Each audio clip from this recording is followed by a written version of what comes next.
Liam, welcome to the show. You are like one of the gurus on remote work. So we've got to talk about that because there's a ton of it going on. So please let the audience know what you're up to and where we're going in the conversation. Sure, David. First of all, I don't like that term guru, but that's probably a separate podcast that we should really talk about because I think You want to lay down on my couch? We can talk about, I just feel because it is getting thrown around quite a bit towards me, and it's more just I'm assembling information for other people. And I also don't like the terminology guru because generally gurus are not operators. They're the people that are actually like teaching instead of executing, unfortunately. And that's something that I really try to make sure that I still have my hands dirty. We have team members in 43 different countries right now, 150 people. We've been running a remote company for almost 15 years, and we've never had an office, and we never will have an office. And that's where I get the vast majority of everything that I'm, currently working on and pulling off from all of my friends in the space that have been remote for decades, which is very exciting to be able to see the current transition that we're in right now, because the vast majority of people that are currently working remotely only been doing it for about 2.5 years. And a lot of the stuff that we could possibly teach them could significantly improve their remote work lives. Oh, no, I really like it. And, I think of, I'm not sure how to pronounce the last name, Jason Fried, who does Basecamp. I mean, big early proponent of remote work. And then there we go. In the book right up here. Yeah. Remote. Yeah, I got it on my bookshelf too. Yes. And I used his high-rise product for years. I loved it. And I was so disappointed when they shut it down. But, but I encourage you, don't be too upset with the guru title, because think of Jim Collins. I mean, he did not run companies, but what a cool guy. Just the total analytical, picking apart stuff. And one of the few people, when I wrote my first book, Success with People, back in like 2005, I looked up, can I quote him?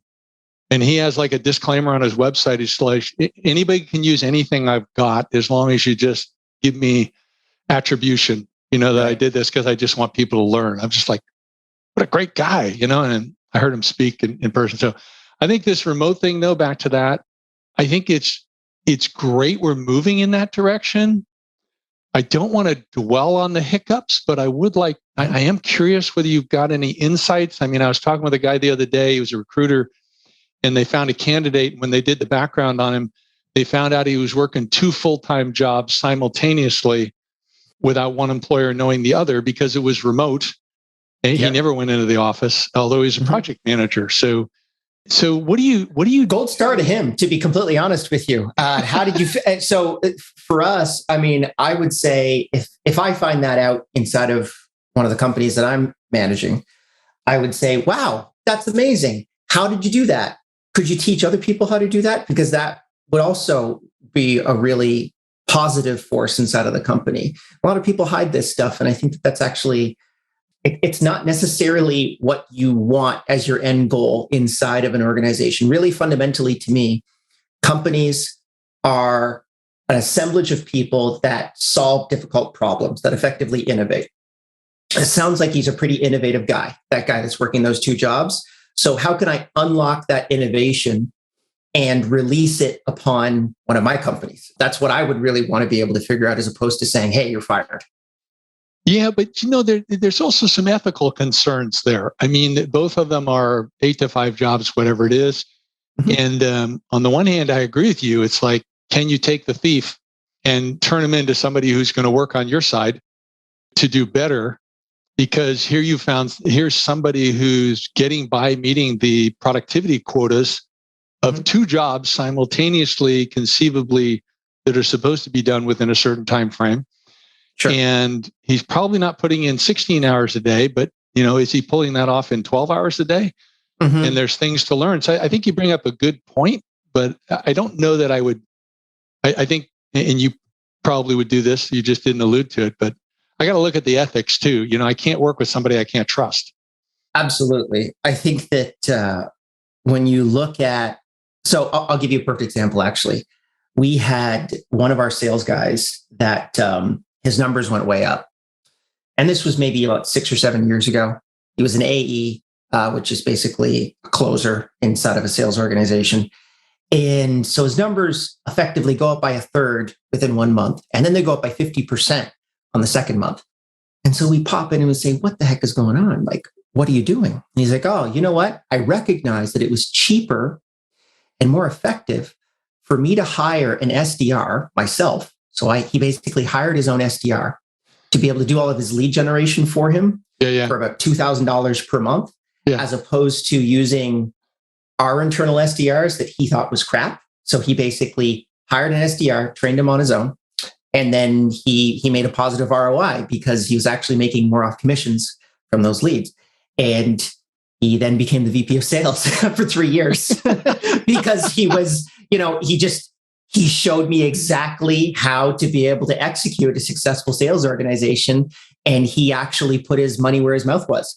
A lot of organizations would probably not necessarily see that person in a positive light. But for us, I mean, gold star. How did you do it? Can you teach everyone else in the company how to do it that way as well? Well, and I would say that he exhibited some very wise, competitive behaviors.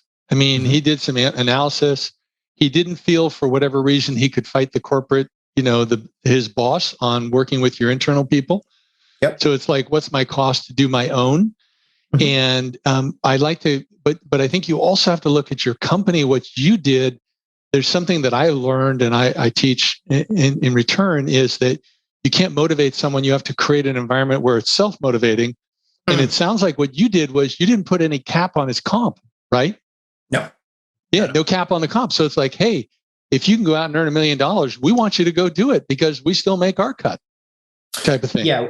We have a very aggressive comp plan in almost all the companies that I work at, which is, or manage, which effectively just gives people effectively 1/3 of the LTV from month 3. So we run a SaaS business. So lifetime value, 1/3 of that lifetime value. We know what that is pretty clearly because we have tens of thousands of customers and it's very, very aggressive. But inside of that quota that they have to meet, they also have to earn back that quota every single month. So if they drop below that target, they'll still be paid their base every single month, but it's actually going to take them to pay off their quota for month 1 and month 2 to be able to get actually some profit on month 3. So what this really does is you can make, we have salespeople that make $500,000 or more per year inside of our company, which is really great because I don't make anywhere near that amount of money. But there are a ton of people that basically roll out of the company within 3 to 6 months. So it's kind of like a self-filtering process because they recognize by month 6, hey, you know what? I'm so far behind. I'm $100,000 behind on quota. I'm never going to be able to get up ahead of it in order to actually turn a profit. And that for us has been an interesting model. I mean, there are pros and cons to it, but it definitely attracts top tier sales talent that knows, hey, I want 80% of my revenue to come from comp. And they love that. They're really attracted to those types of organizations. But we're here to talk about remote work, not to necessarily talk about compensation. To your point, just kind of laying out the space and where it was. I mean, the world was flipped upside down between February and March of 2020. In February, 4% of the US workforce was working remotely. And by March, 45% of the US workforce was working remotely. That's the biggest transition in work since the Industrial Revolution, but the Industrial Revolution took 80 years and we did that in March. So you're seeing a massive shift of just everything that is work happening in a very short amount of time. And during that time, I got phone calls from people that really were above my pay grade, right? Like organizations that have 500,000 employees and their director of HR calls me and says, so how should I do this? Like they went remote last week. And for me, I said, well, listen, I got 150 people. I don't really know how to do it for a 500,000 seat organization. And they responded, well, you're the first person that's been willing to get on the phone with me about this particular issue.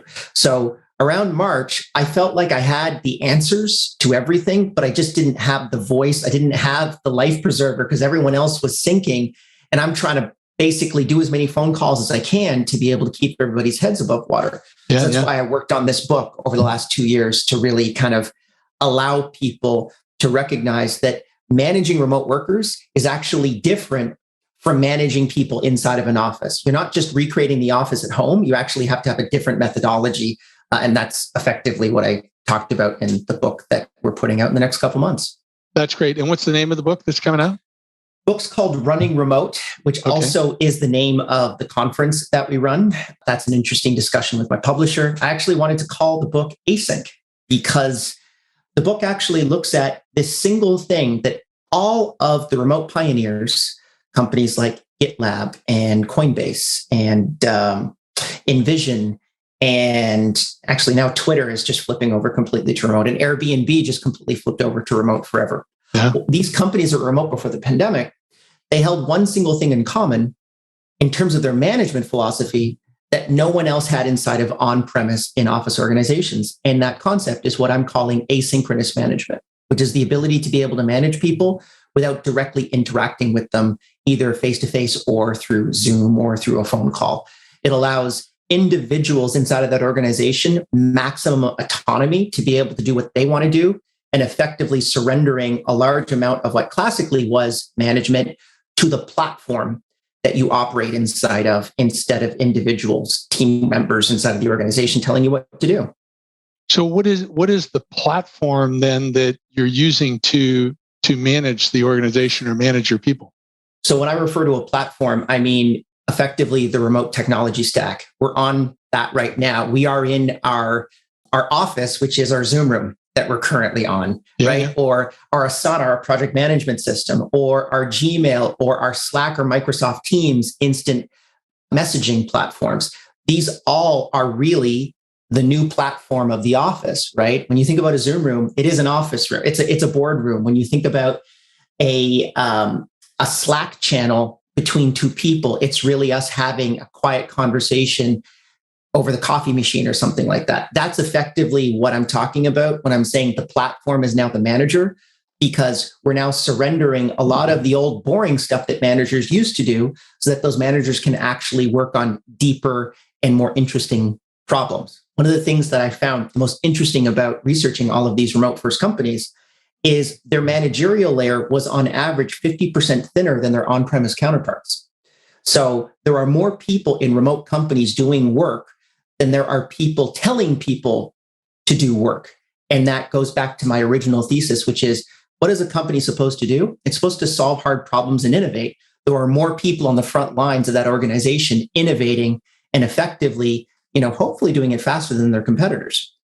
Yeah. So how do you structure that work so, and set proper expectations for people who are working remotely, such as, the hours you're going to work, and then of course, what are the clear measurable deliverables that we need from you for those hours, those days, while still having flexibility, which is, I think, is one of the main attractions for people besides not commuting.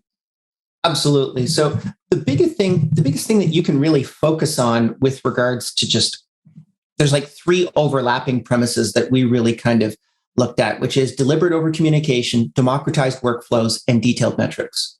So over communication, meaning how you communicate inside of remote organizations, is actually very deliberate. So there's no undocumented conversations inside of remote first organizations, because you can actually record all conversations inside of remote organizations because they run through the platform, which can document all of these processes. So being very precise about how you communicate, getting much better at communicating through text, communicating through asynchronous video tools like Loom or Vidyard, as an example, where you can make a 5-minute video and you can turn that into a Bitly link and then send it to your coworkers. That's a really important part of the way that we communicate. The second one is democratized workflows. Well, wait a minute. Let's stay with the communicate if we can for a moment. Okay.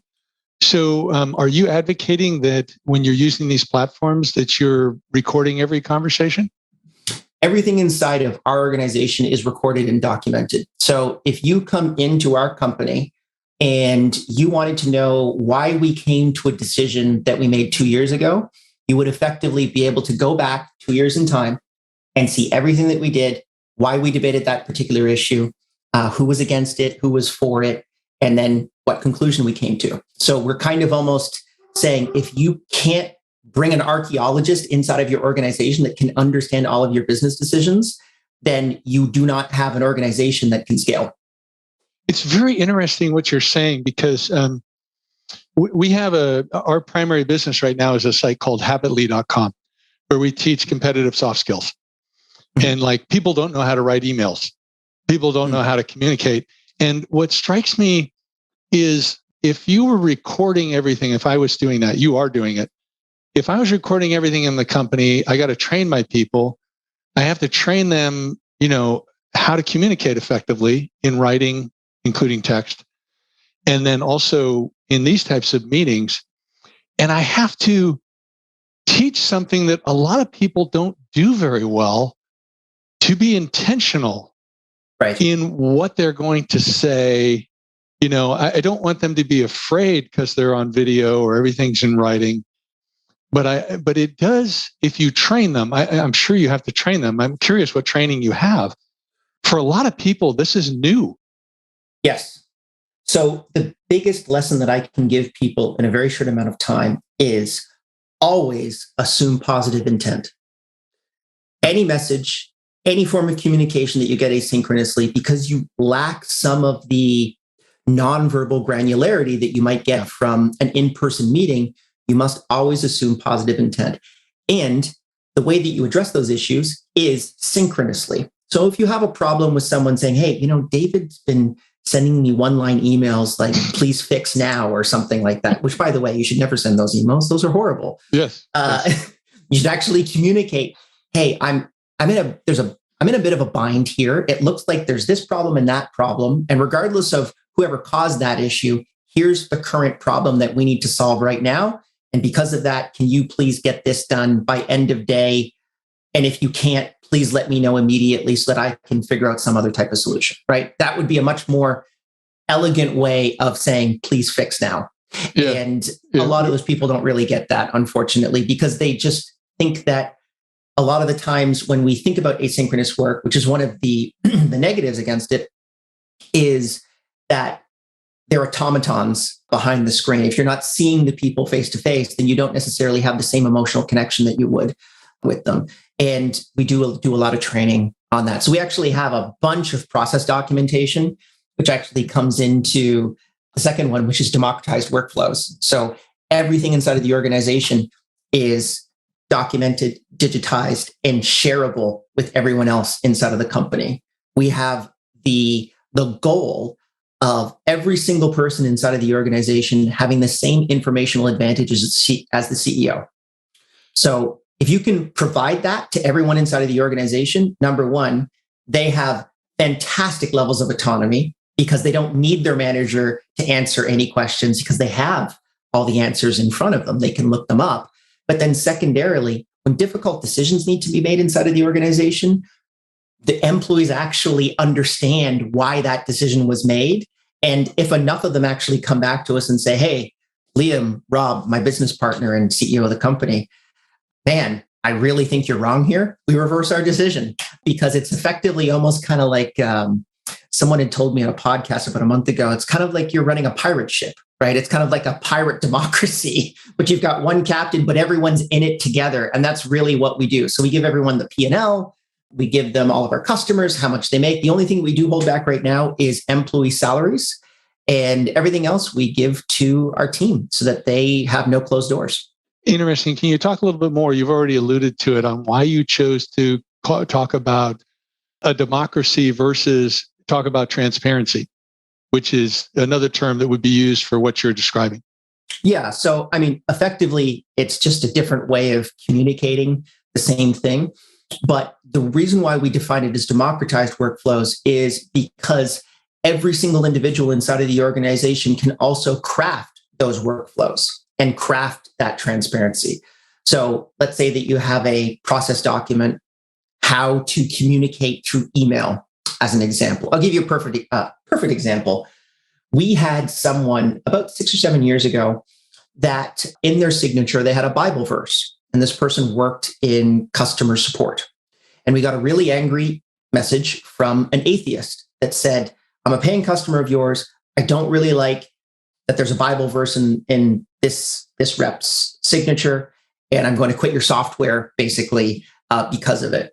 And we thought, oh, easy fix. Now we have a process document on how to create a signature and what you can and cannot put inside of that signature, so that we're just open and available to, everyone, regardless of whatever religious background or creed or sex or whatever else they're from.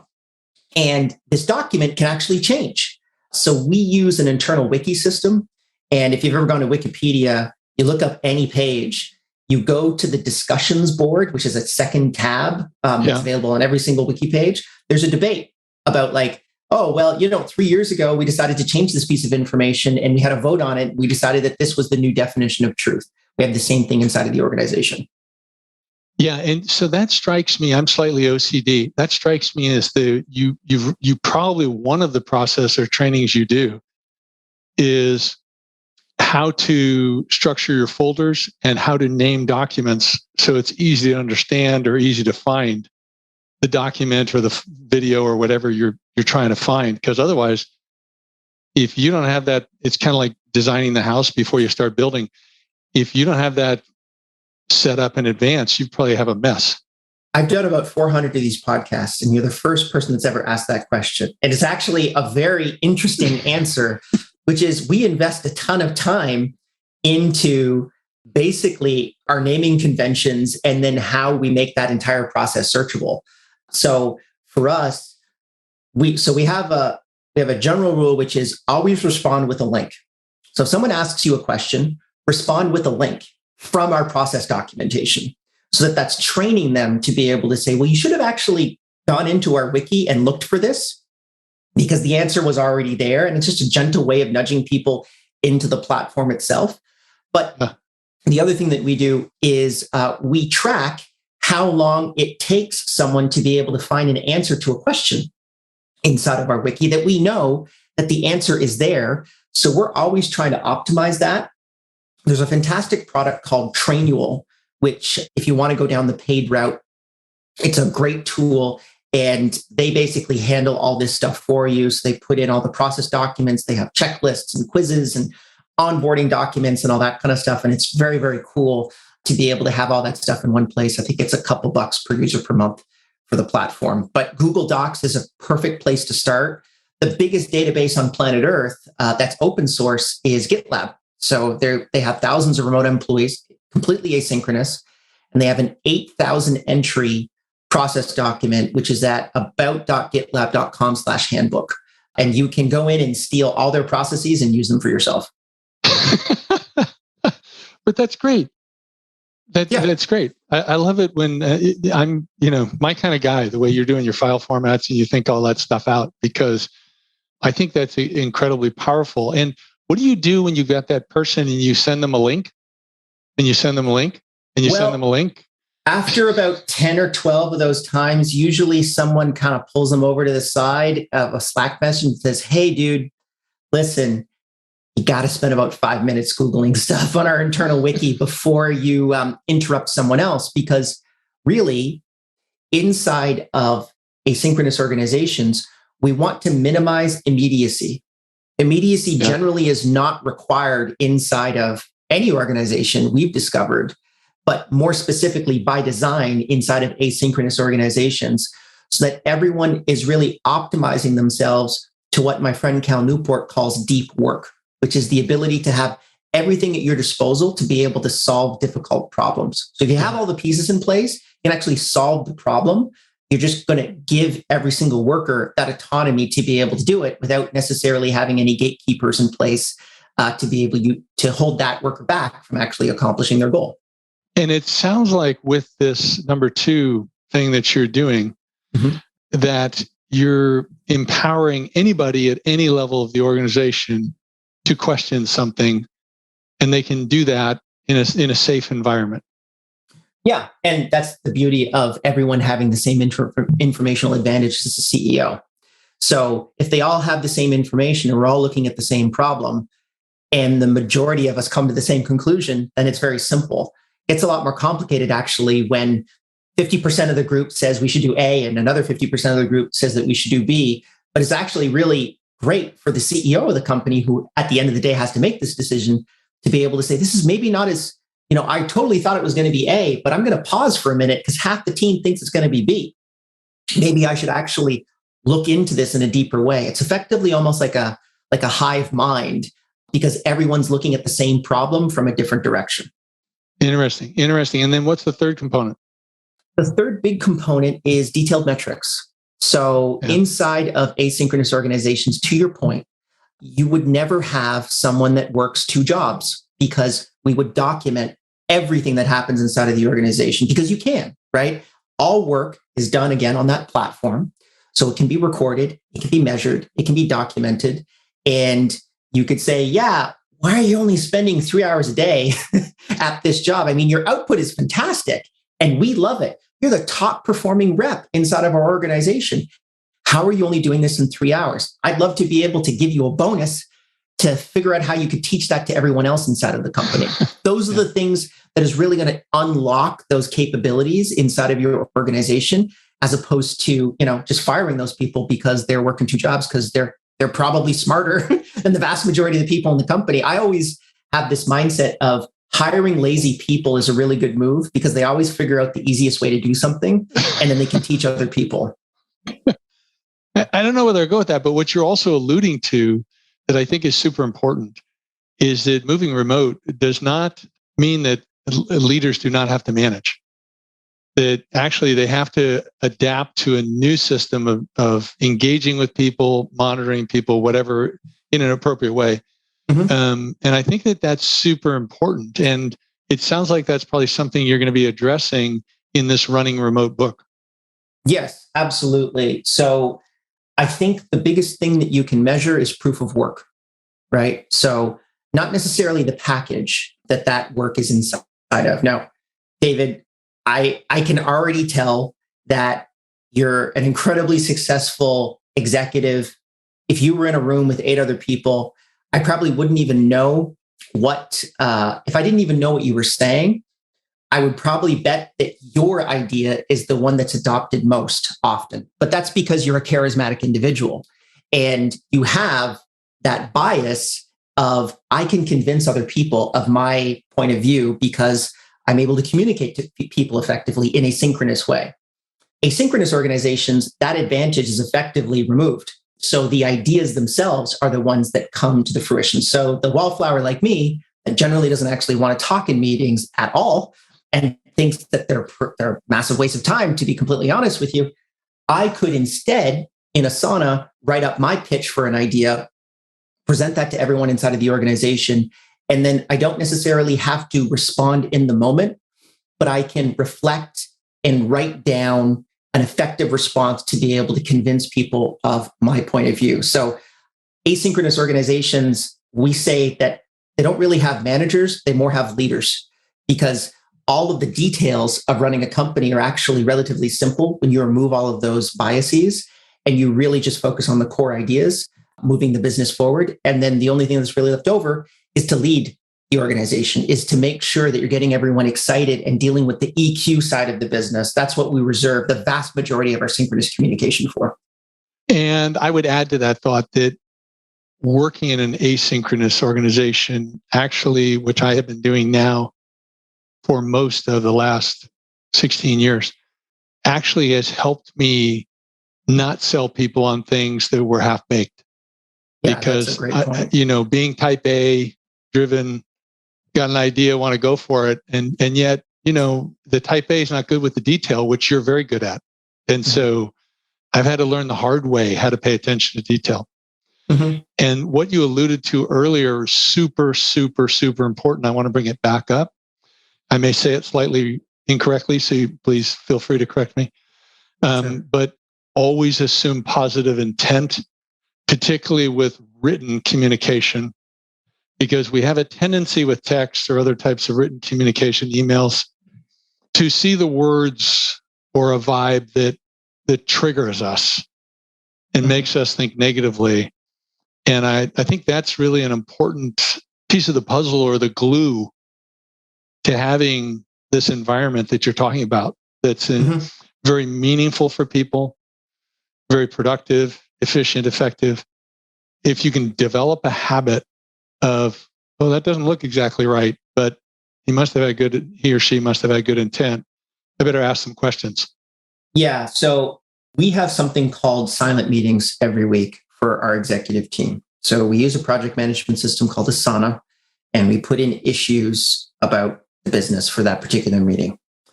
And if we have less than 3 issues, so we deal with these issues asynchronously. So we communicate through comments, we debate the issue. If we come to a conclusion, we put the conclusion at the top of the ticket, we clear the ticket. And if we have less than 3 tickets, we don't start the meeting because we don't really need 90 minutes of everyone's time pulled out for that particular meeting. And the issues that stick to the top are inevitably nothing about the bureaucracy or the nuts and bolts of the business.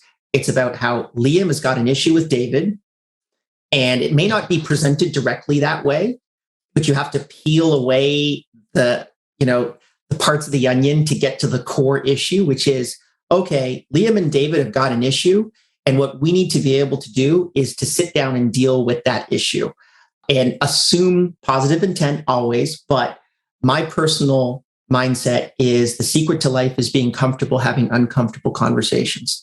And as many of those uncomfortable conversations that you can get forward and present it in a way that isn't accusatory, that's open and honest for everyone, the more people can move forward and hopefully build more trust inside of the organization in order to be able to move, the organization forward. So you couldn't have said it better myself. I feel it's so important to be able to pay attention to kind of the EQ issues of an organization.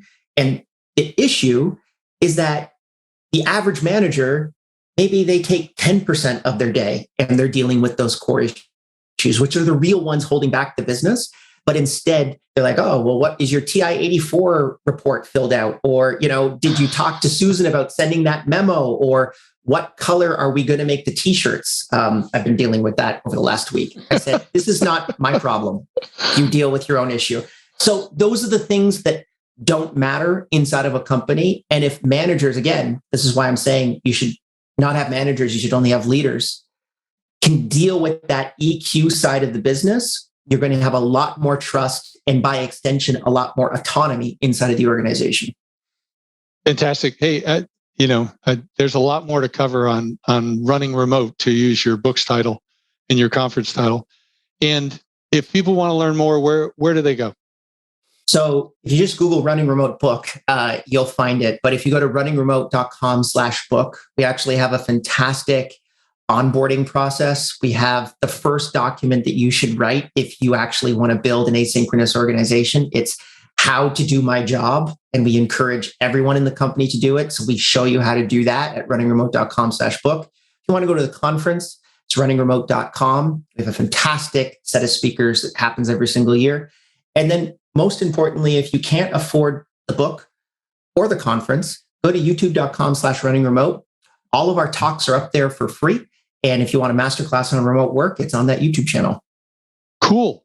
Love it, Liam. Thank you so much for being on the show. This has been great. Thanks for having me.